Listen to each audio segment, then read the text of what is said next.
wanted to review with you a couple of items before Melody gets into the protocol. So first things first, we want to encourage all of our skin artists to feel comfortable with the services that they're offering.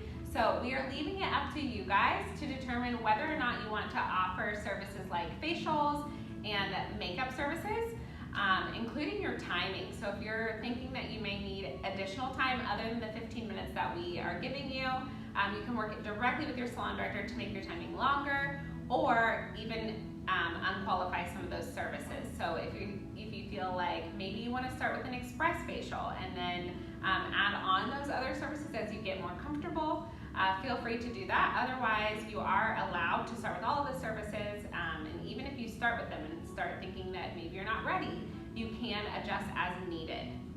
Another thing that I wanted to review with you guys is the air purifiers. A lot of people mentioned that they might want those in their room.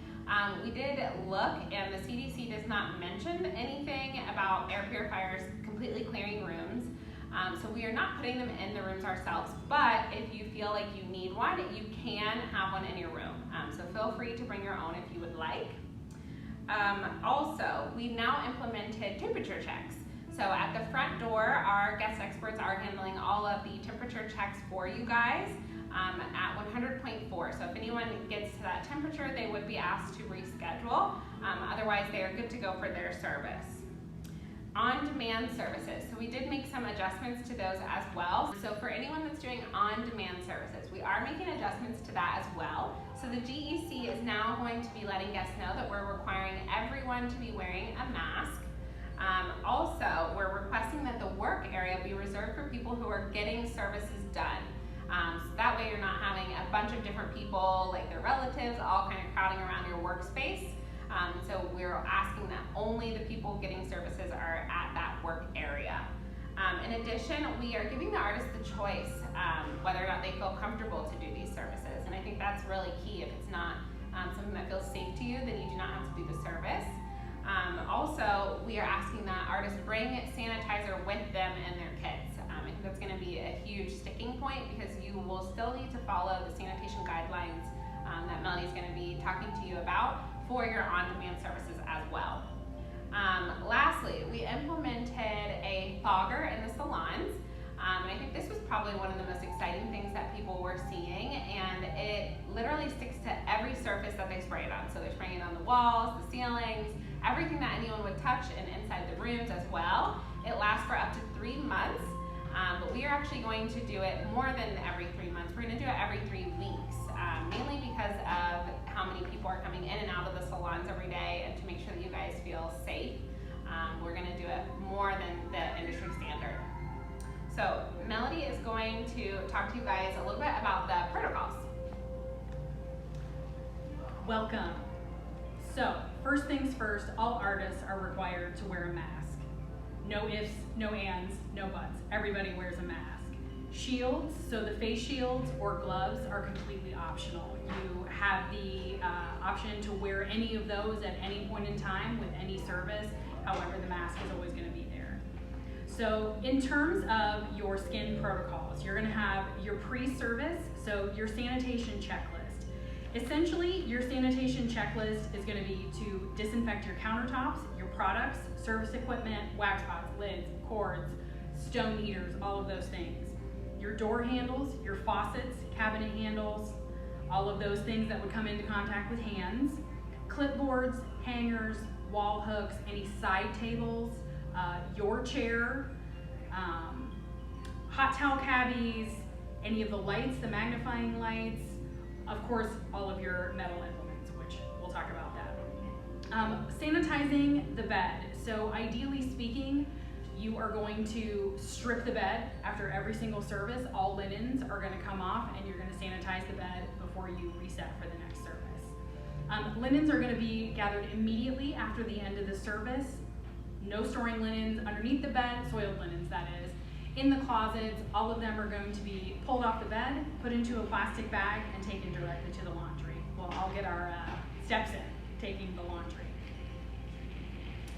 So when it comes to laundry, speaking of which, you're going to want to keep your mask on, and you're going to want to wear gloves when you handle soiled laundry. Once again, the whole bed has to be stripped. It has to come off. Take them immediately to the laundry. At this point, the bed warmer, we're thinking it's not going to be able to be used at this point because it is porous and non-sanitizable. So at this moment, we're working on something, a vinyl or plastic or some sort of cover in order to keep the bed warmer sanitary. You would sanitize the plastic or vinyl, whatever the case may be, and then you would do linens on top of that. So we'll keep you posted on what's going to happen. But in the meantime, when you're doing anything other than a facial or extreme lashes, you're going to go bare bed and then just the towels or a sheet or something of that nature. You're not going to use the bed warmer at all. Pre-service hand washing. I'm sure you're well aware that hand washing is considered the gold standard for sanitation in life and at work. Every single service, you will wash your hands prior to that service. Ideally, you would invite your guests to also wash and or sanitize their hands before the service as well. You're going to greet your guests in the lobby wearing your mask or shield or whatever it is that you have on. No handshakes, no hugs, sad face, elbows, air hugs, all of those things. So storage of product after use. As per the state board, anything that you're going to be using that is disposable cannot sit out on the counter unenclosed. So it either needs to be in an enclosed box, so your orangewood sticks, your tongue depressors, any of that, your wax strips, either have to be stored between services, in a cabinet, in a drawer, or in an enclosed box. When you're washing your hands, we're not going to be using fabric towels when we dry our hands. That's just going to keep any more germs from transferring. We're going to be using paper towels for yourself and for the guest until the foreseeable future. Proper footwear, no bare feet in the spa room. I know, tear. You can wear sandals. You don't have to worry about wearing closed-toed shoes, but do not take your shoes off at all during any service.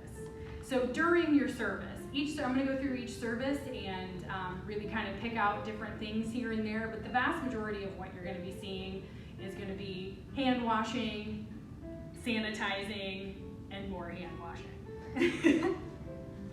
So at the end of your service, if you're wearing gloves, you're going to remove your gloves and then you're going to wash your hands. If your service has required the guests to take their mask off, you're going to invite them to put their mask on immediately before you both walk outside of the room or before you let them change out of the gown and that sort of thing. So in terms of cleanup and sanitation at the end of your service, this would be the time, if you're not wearing gloves, to put gloves on when you're handling soiled laundry and sanitizing the room.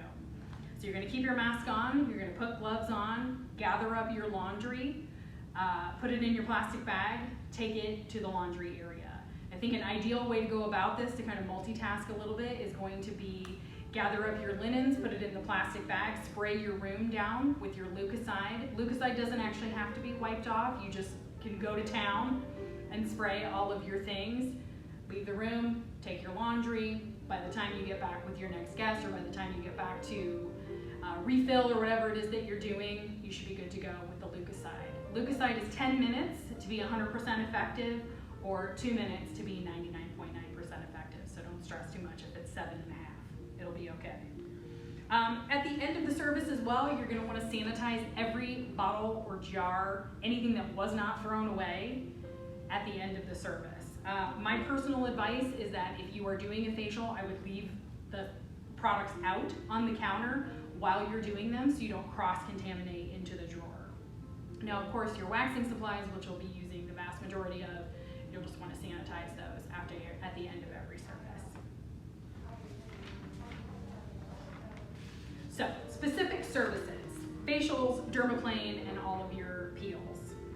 Wash your hands, wash your hands, wash your hands. Wash your hands with soap and dry with paper towels. You're going to wear your appropriate PPE, which is always going to be your mask, and then a face shield and or gloves if you would like.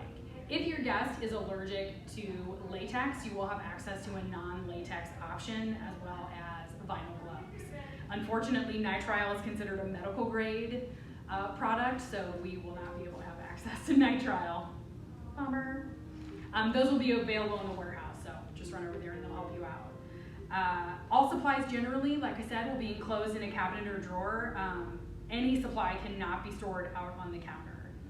All your tools have to be sanitized in Lucicide, which we all know that's already a state board thing. If your tools have debris on them, so tweezers with a little bit of hair, comedone extractors, you need to wash those in soap and water and then put them in the Lucicide. You shouldn't have floaters in your Lucicide. That's gross. During the service, invite your guests to change into the gown and wash their hands or sanitize before laying down.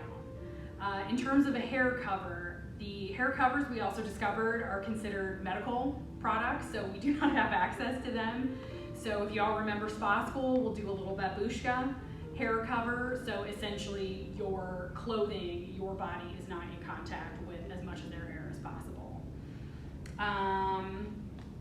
Ask the guests to remove their mask immediately prior to cleansing. Essentially, take it off at the very last minute, put it on as soon as they possibly can. Do your cleansing, do your makeup removal, perform the dermaplane or peel service or facial, whatever it is that you're doing. Special note for dermaplaning, please be careful with your blades. Those are already considered a health department issue and a bloodborne pathogen. So make sure you're putting the cap back on the blade before you put it in the Stericycle container. And as well, you don't ever want blades to be sticking out of the top of the sharps container. When it's full, give it a little shake to move everybody down to the bottom, click the lid closed, and then take it to the Stericycle container with basically the big red bag. You all know where the big red bag is. Really be cognizant of that because that is a bloodborne pathogen, period. So then you would finish the rest of the service and you're good to go. Leave the room, have the guest get dressed, put their mask back on. When it comes to facials and gloves, if you are gonna wear gloves during a facial, you're gonna need to change your gloves every time you would wash your hands. So for example, you would do the service, you would sanitize the guest hands before you do the hand massage, you would do the hand massage, you would take off your gloves, wash your hands, change your gloves. Same thing after the feet as well, so that ultimately every time you're washing your hands, the gloves should come off as well. Another tip about the steamer obviously is pointing directly at the guest and will be blowing back in your face. If you position your steamer instead of down here, kind of a low 45, you're gonna want it up here at more of your high 45. That's gonna, number one, keep you a little cooler, because we all know the masks are hot, but as well, keep the steam from blowing the guests back in your face. So just a little pro tip. Okay, so for waxing specific protocol, guess what the first part is? Wash your hands with soap and dry them with paper towels. If you're doing an arch or things like that, bikini wax is probably not entirely necessary to have the guests wash their hands, but sanitizing is a must for sure. Get the hand sanitizer. You're always gonna wear your appropriate PPE. We talked about the latex and the nitrile, all of those sorts of things. Metal implements always have to be in Lucicide, no exceptions. Now we all know that double dipping is a state board violation. We all know. Guilty, I'm sure. I've done it, everybody's done it. We all know we're not supposed to do it, but now is the time we have to be very cognizant of how things look, what our sanitation looks like to the guest. So for the love, just don't double dip. The other thing when it comes to sticks, you're gonna wanna be really conscious of throwing your sticks, your applicators, your wax strips, all of those things away, your 4x4s, right away. Don't leave them in a pile in the sink as much as possible. Don't leave them on the counter when you leave the room. All of that stuff has to be disposed of immediately. Mascara wands. So normally, under normal circumstances, mascara wands can be sanitized and put in Lucicide all day and then tossed at the end of the day. However, once again, for sanitation's sake, we're gonna have each mascara wand be one use just for that guest and then tossed. We did order quite a few of them, so no worries, we have thousands. It'll be okay. Let's see, so your powder, your quench, your pre-wax, those are things that can be out, the bottles can be out. Just make sure that you are absolutely positively sanitizing them at the end of every service. In terms of gloves per service, if you are doing multiple services on a guest, so let's say multiple waxings, you're gonna wanna change gloves, wash your hands between every single service. After your service, all your implements are gonna go in your Lucicide. Once again, all your linens are gonna be gathered up, put in the plastic bag, and taken directly to the laundry. So last but certainly not least, makeup specific protocol. Makeup seems to be the service that causes the most anxiety for everyone. I mean, we're literally in the guest space. What are we gonna do? So if you choose to do makeup, that is 100% your choice. No disrespect, if it's too much risk for you, you are allowed to opt out of makeups. However, if you choose to do makeup, if for you, being safe is gonna be a mask, a face shield, and goggles and gloves, do it. Whatever makes you feel safe, whatever is gonna make you able to do the service to the best of your abilities is 100% okay. No one will fault you. Having said that, you're gonna wash your hands first before you do the makeup, before you put the gloves on. The guest basically needs to wear their mask for as long as possible, like I said before. Those of you who do eyes first, this is gonna be an ideal situation. You're gonna be able to get the eyes done, take the mask off, do the rest of the service, they're good to go. Anything that can be made disposable, you're gonna wanna do that. So no fabric towels on the counter, you're gonna wanna use the C-fold towels. As well, the GEC is gonna be working hard to kind of change the order in the way, so that makeup applications would be at the tail end of the services.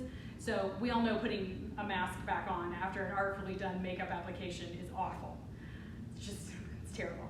So what ideally would happen is one of the GECs would come over, check the guest out mobily, and they would run out the door at the end of the makeup. So essentially they're not wandering around the building without a mask on, or have to put a mask back on after they've had this beautiful makeup application.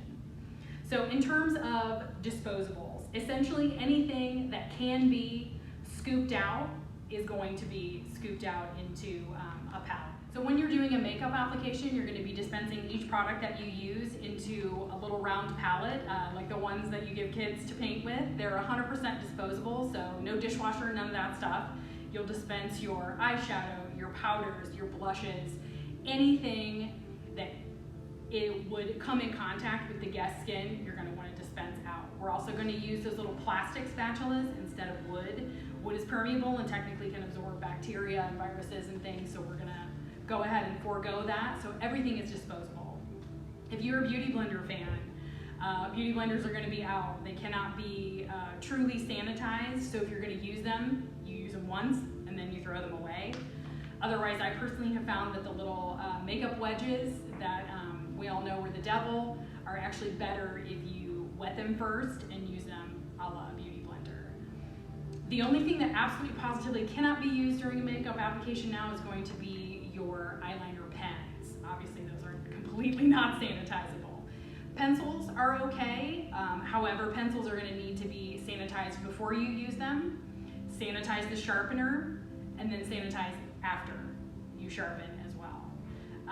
If that sort of worries you a little bit, you can just stick with things like gel eyeliner or your wet powders. I'm aware that Youngblood has discontinued their black gel eyeliner, so we are working to see if we can get another product in the meantime. Otherwise, bring your own stuff in. As long as you can scoop it out and put it on the palette, you're good to go. In terms of brushes, most of us have enough brushes that we can separate it into 2, possibly 3 sections. So ideally what would happen is you would have 3 sets of brushes. You would wash all the brushes with soap and water, dry them thoroughly, spray them with Perry and Spirit, and put them in something, whether it's a Ziploc bag, another container, some sort of box, in order to designate them as sanitized. So ideally you would have, let's say, 3 sets, all washed and sanitized, ready to go, so you could do 3 makeup applications back to back, and then hopefully you would have a little bit of time in the meantime to wash all the brushes, re-sanitize, and then you'd be good to go for a next set. Ideally speaking, we would all have our own brushes. However, the company has purchased a couple of extra sets, so 1 extra set per large salon, so that if you are in a pinch, you have something to use. Personally speaking, I would invest in like a small travel set. Eco Tools for $9.97 on Amazon is the way to go. If you're a Morphe fan, Morphe has some great sets that are pretty inexpensive. That's would be my personal recommendation, is just have your own back. Make sure that you've got everything. I know what you're thinking. How am I gonna get a big fluffy brush dry that fast? I got you. You're gonna wanna wash and dry it. So wash it with soap, Get it as dry as you can, roll it up in a towel and really press the bristles dry. Spray it with Perry and Spirit, leave it upright to dry. Perry and Spirit is about 65% alcohol, so trust me, it will dry the brushes ASAP. I wouldn't use Lucocide. Lucocide kind of leaves a bit of a film on brushes, so I would not advise Lucocide. Perry and Spirit is the way to go. At this point, you're gonna toss all of your disposables. You're gonna sanitize the station, the chair, the countertops, all of the things that you've used, and then guess what? You're gonna wash your hands, and you're on to the next service. The last thing we wanted to mention was with business cards. If you're someone who likes to hand out your business cards to new guests, instead of actually handing them out, you can set it on the table, have your guests take a picture of it and use that, or they can follow you on your Instagram pages, or if you have a Facebook page, message you there to help with booking or to answer questions. The main thing is that we want to limit the amount of things that we're handing out to guests, so the picture of the business card will be key. So on a personal note, all of these things are scary, it's a lot, it's a scary time. Don't worry about it. This is something we know what to do. We've done this before, we've got this. Please, please don't hesitate to come in contact with me or Tiffany or your salon director or anybody else if you need help. Please feel empowered to do what makes you feel comfortable and take the opportunity to mitigate your own risk in a way that makes you feel comfortable. We're so excited to have you guys come back. Thanks so much. Yay!